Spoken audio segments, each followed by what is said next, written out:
ફેલાયો છે બેબીસિયા રોગ। જી હા, ગીર વિસ્તારમાં વન વિભાગે સ્ક્રીનિંગ અને સારવાર હાથ ધરી છે। વન વિભાગે સિંહોના વેક્સિનેશનની પણ કામગીરી હાથ ધરી છે।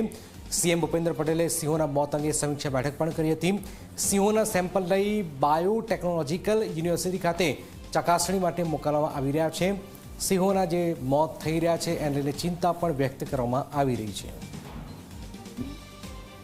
ગીર સેન્ચુરીની બહાર ગીર સોમનાથ જિલ્લાના ગઢડા તાલુકાની અંદર અને અમરેલી જિલ્લાના બાબરિયાવાડ વિસ્તારની અંદર એમાં 10 કિલોમીટરના એરિયાની અંદર આ બાળસિંહના મૃત્યુના સમાચાર મળ્યા કે તરત જ વન વિભાગ કામે લાગેલું છે અને જે મૃત્યુ પામેલા છે એમના સેમ્પલ લઈને ગુજરાત બાયોટેકનોલોજીકલ રિસર્ચ સેન્ટરની અંદર ગાંધીનગરમાં મોકલવામાં આવ્યા છે।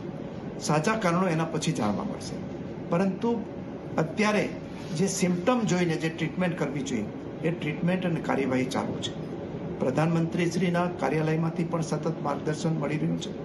એ ઉપરાંત અહીંયા ગઈકાલે જ આપણા લોકપ્રિય મુખ્યમંત્રી શ્રી ભૂપેન્દ્રભાઈ પટેલ સાહેબે પણ અહીંયા ઉચ્ચ અધિકારીઓની મિટિંગ બોલાવીને એમણે જાણકારી મેળવીને જરૂરી માર્ગદર્શન પણ આપ્યું છે અને અત્યારે જૂનાગઢ વેટરનરી કોલેજના ડૉક્ટરો, આપણા ફ્રન્ટલાઇન સ્ટાફ અને બીજા સિનિયર અધિકારીઓ સાથે મળીને આ 10 કિલોમીટરના એરિયાના જે સિંહો છે એને આઇસોલેશનમાં કરી દેવામાં આવ્યા છે, જેથી એમના સંભવિત એમનું વાયરસનું ટ્રાન્સમિશન બીજી જગ્યાએ ન થાય।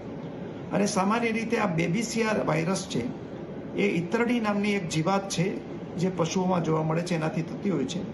એટલે ઈતરડીને ડિટિકિંગ કરવાની કાર્યવાહી ગીરના સેન્ચુરી વિસ્તારમાં અને બહારના વિસ્તારમાં થઈ રહી છે। એ ઉપરાંત બીજા જરૂરી જે પ્રિવેન્ટિવ મેઝર છે, મેડિકલ મેઝર એ લઈ રહ્યા છે।